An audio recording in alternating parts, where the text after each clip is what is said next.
journey. I'm so grateful to be here today. I'm so grateful to be at Rythmia today. What a beautiful day. What an amazing place. I'm excited to share with you Medicine Thoughts number 3.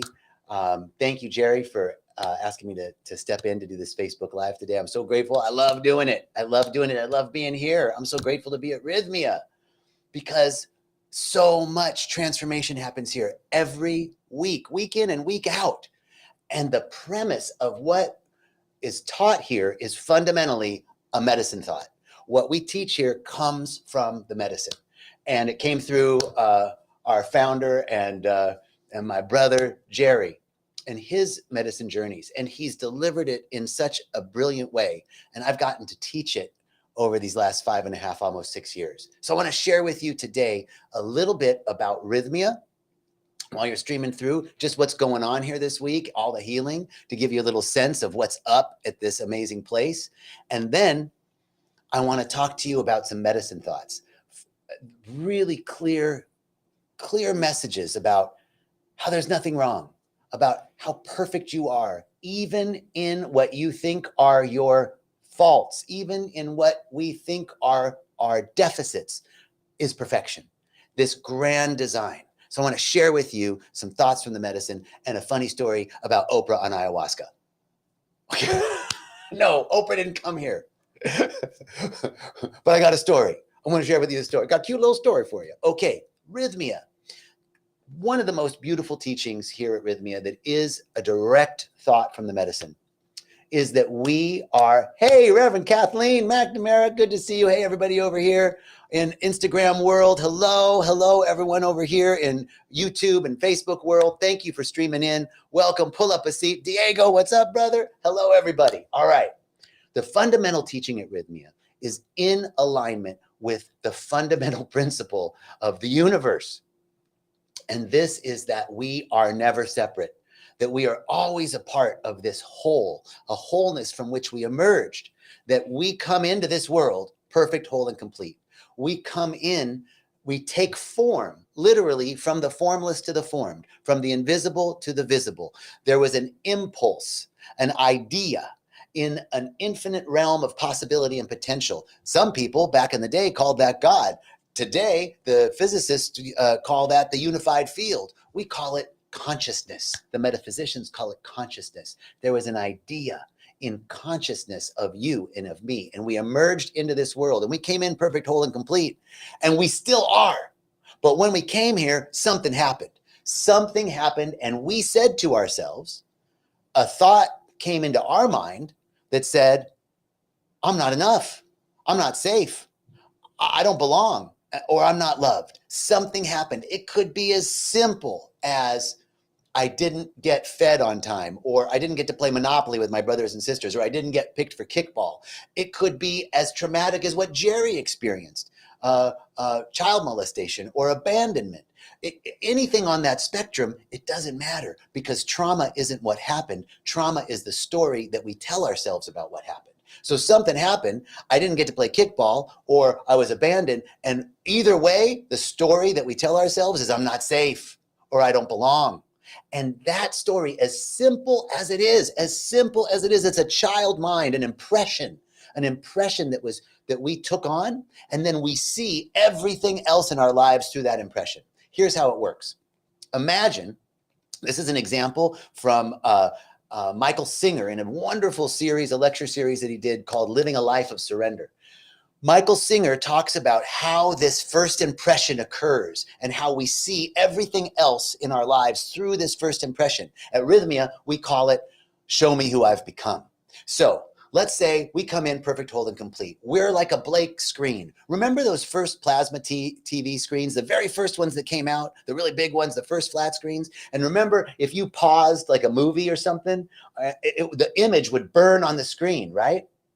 And then you'd be watching the next movie through the image, the burnt image of the last thing that you paused too long. Remember that? That's just like our consciousness. We come into this world perfect, whole, and complete, a blank screen. And then, in Michael Singer's example, a butterfly lands on our hand. We go, oh, butterfly, that's good. I like butterfly. Butterfly's good. Isn't that sweet? And then we're walking down the street and we see a snake. We go, oh, snake, bad. Oh, okay. So butterfly, good, snake, bad. And there's the first impression. That impression, butterfly, good, snake, bad, gets impressed on the screen of our consciousness. And then we're walking down the street and we see a stick and we go, oh, that stick's kind of like the snake. And it triggers that original, ooh, snake bad, stick, snake bad.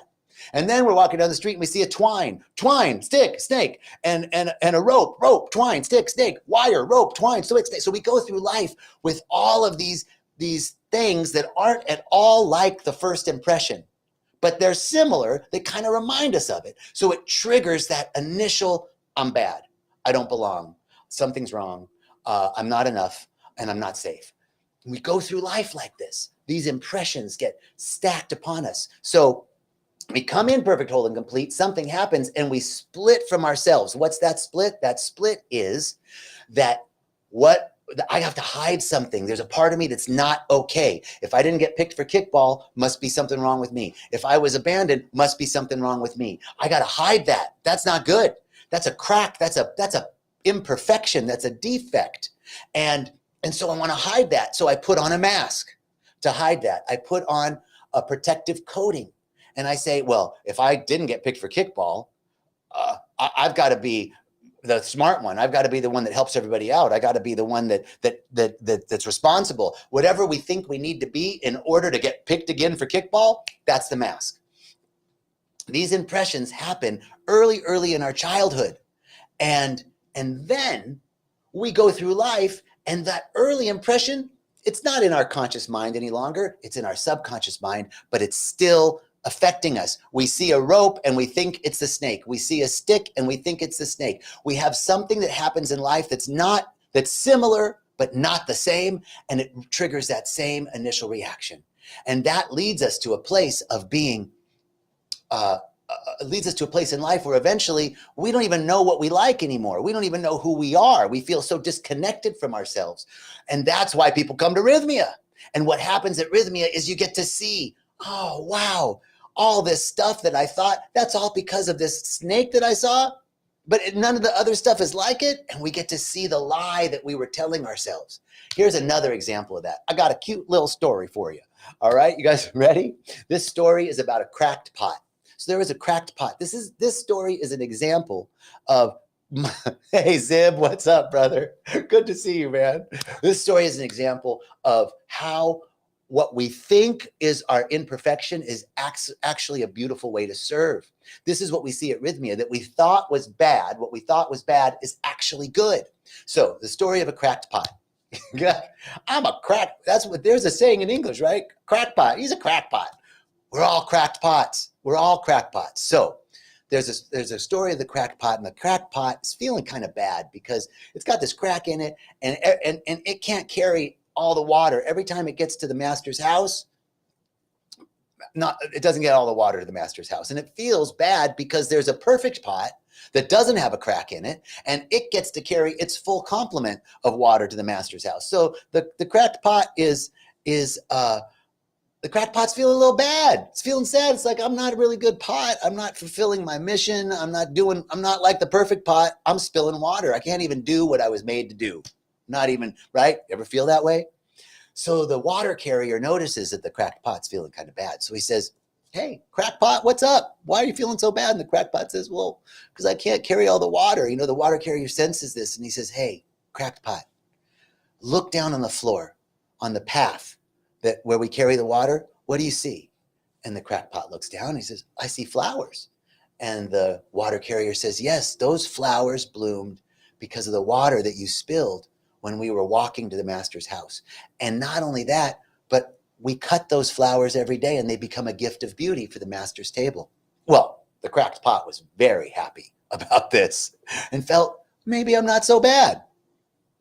The beauty of this story is that what we think is an imperfection within us is actually a beautiful way to serve. What we think is an imperfection is actually part of a beautiful grand design. Sometimes we can't see the way things fit together, but it's always a blessing. Dee says there's a gift in every shadow. This is what Carl Jung calls the union of opposites. When what we thought was a defect actually becomes a unique way of our own self-expression. And what this story is telling us is what we learn at Rythmia every week, that we don't have to do anything. We don't have to change anything in the external world. We just need to come to ourselves and be ourselves. Just be you and just be me. Just be that little boy or little girl that came into the world open-hearted, ready to engage with the world.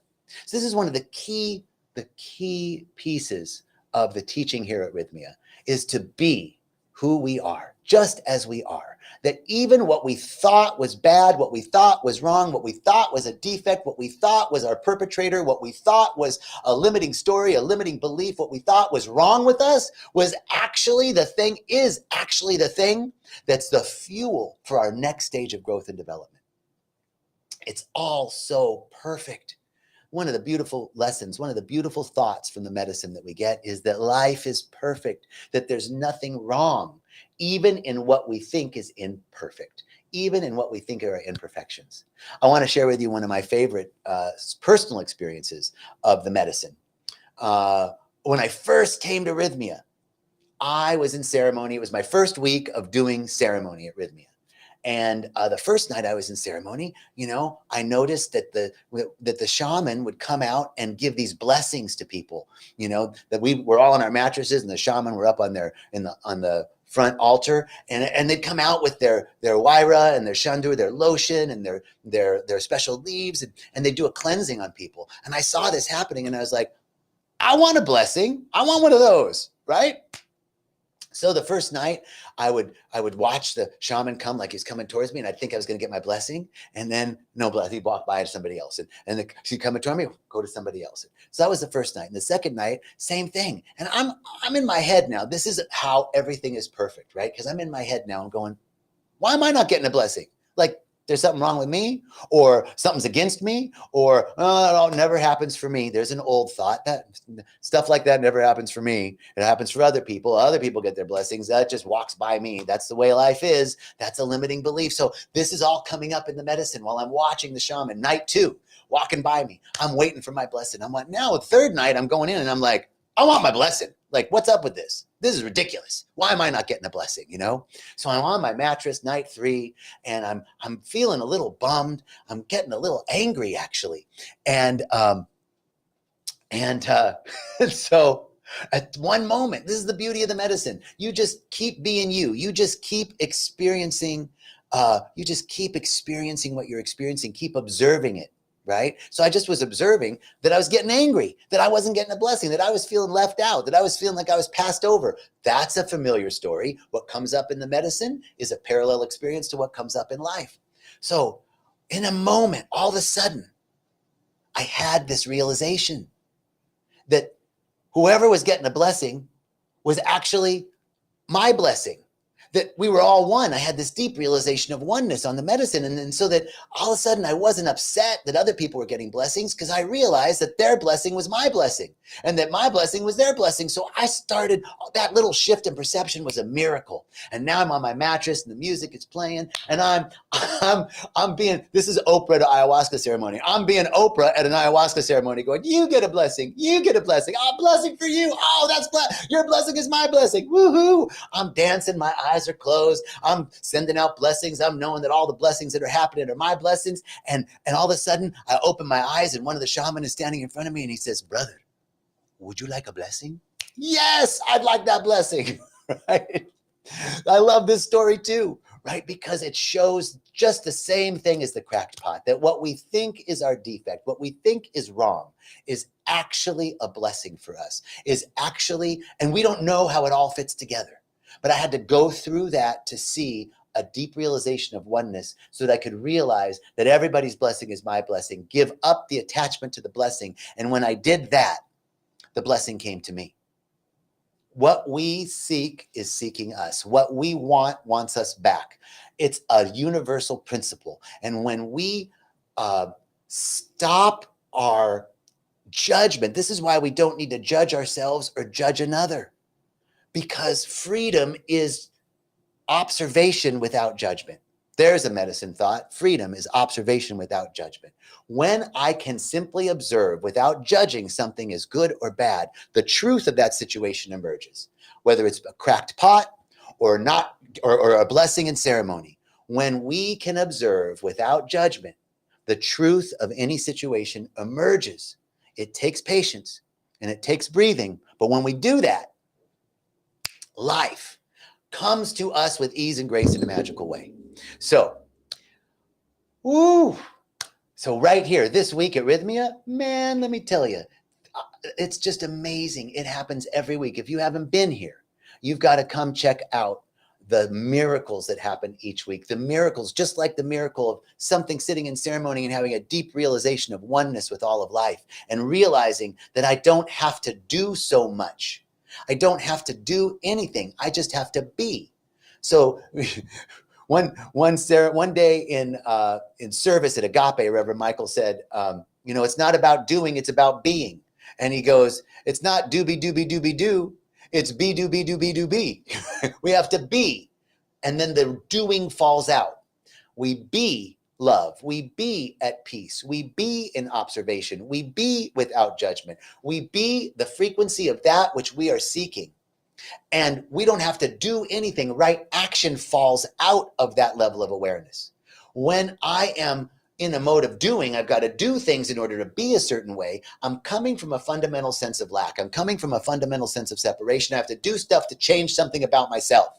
And if I can change these things about myself, then I will be this way.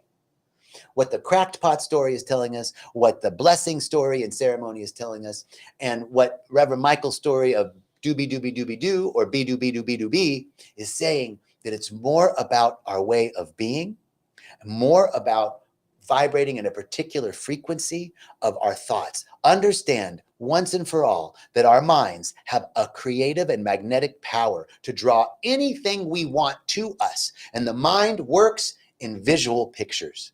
The mind works in pictures. And so if we can begin to shift our awareness from some sense of problem, I'm not getting this, I don't have that, I'm not getting a blessing, I'm a cracked pot, there's something wrong with me, and shift our awareness to visualizing with pictures in our mind that which we would like to emerge in our lives, the magnetic quality of our mind will draw those things to us with ease and grace. With ease and grace. So there's and here's how it happens. It's not, this isn't woo-woo. This isn't, metaphysical stuff. I mean, it is metaphysical stuff, but science is backing it up. Science backs it up. Joe Dispenza likes to talk about a study called the piano study. And the study was done with two groups of 9 people. One group, and neither group had ever played the piano. One group was to do piano exercises for 2 hours a day for 5 days. One group was just to watch the other group do the piano exercises for 2 hours for 5 days. And they measured the brain and neuron, brain circuits and dendrite activity and growth, etc. And in the areas of the brain that are responsible for learning. And what they found at the end of the week was that the group that played the piano and practiced every day for 5 days for 2 hours grew the same amount of neurons, the same amount of brain circuits, the same amount of dendrites and connections as the group that just watched. The group that watched, that didn't do anything, they were just watching and visualizing the other people play the piano. They didn't do anything. They had the same synaptic development in their brain as the group that actually did it. What is that telling us? That tells us that the brain doesn't know the difference between external activity or something that we're imagining in our minds. What it does tell us is that we're preloading the neural pathways in our brain, in our body, to be able to accept that what we are seeking. In other words, the group that didn't play the piano and just watched, they had the same skill set as the group that did the work. They had the same skill set. Their bodies were automatically ready to receive and to execute that which they were thinking of. So when we are going in life, if we can do this visualization, begin using your mind and the pictures in your mind to visualize the things that you would like. You're preloading in your mind the neural pathways so that when that opportunity emerges in your life, your body automatically moves automatically accepts and knows just what to do.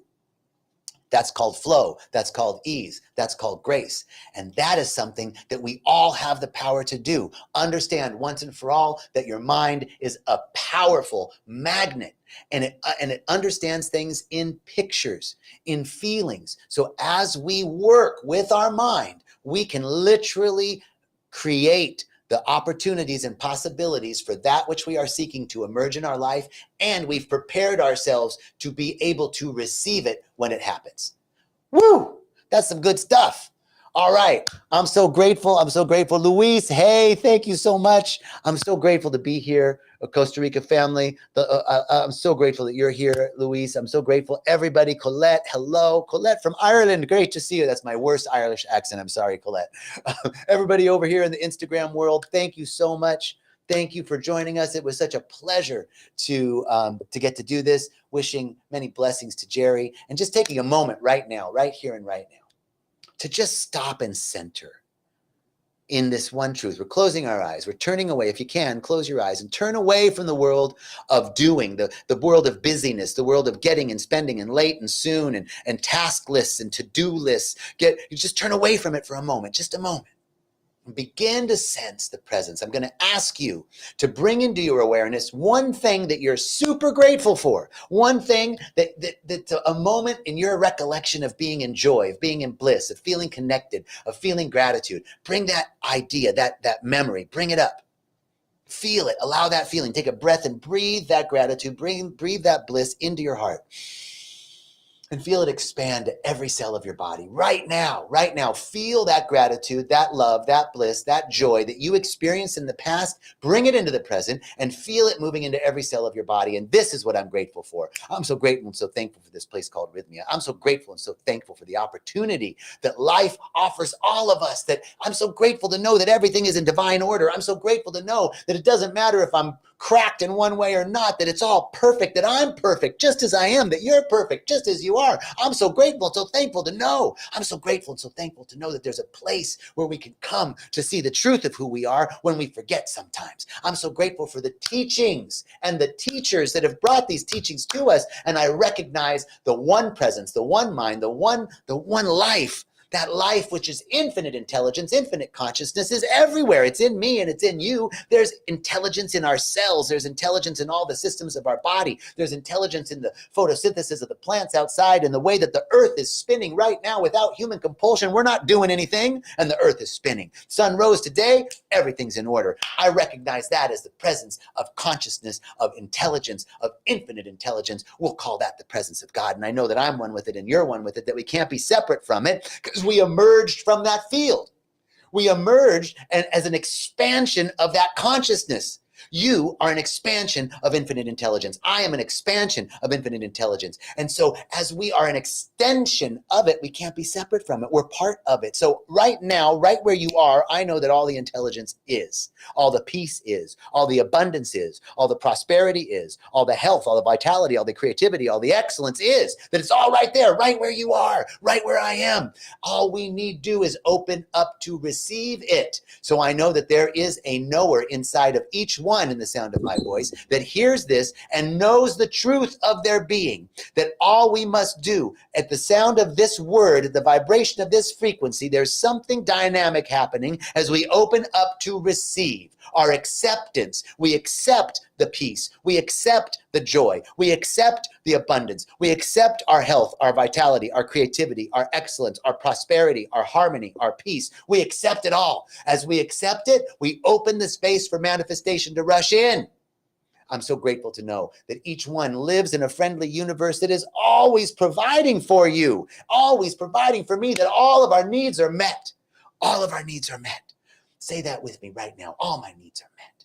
All my needs are met. Right here, right now, my needs are met. Moment by moment, we build a consciousness of all needs met. As we impress that impression upon our screen of our mind, we impress that all of our needs are met. We impress that we are healthy and whole and complete. We impress that we are abundant and prosperous, so prosperous we need never worry again. Ashe. We impress those impressions upon us. Allow those neurites, those dendrites, neurons, dendrites, neurocircuits, brain circuits to emerge so that we can accept accept the abundance that's all around us, accept the peace that's all around us. I'm so grateful and so thankful to know this truth. I'm so grateful and so thankful to know that everybody's on their royal road. Everybody's on their royal road. There's nothing wrong. You, just as you are, is perfect. A perfect expression of the divine.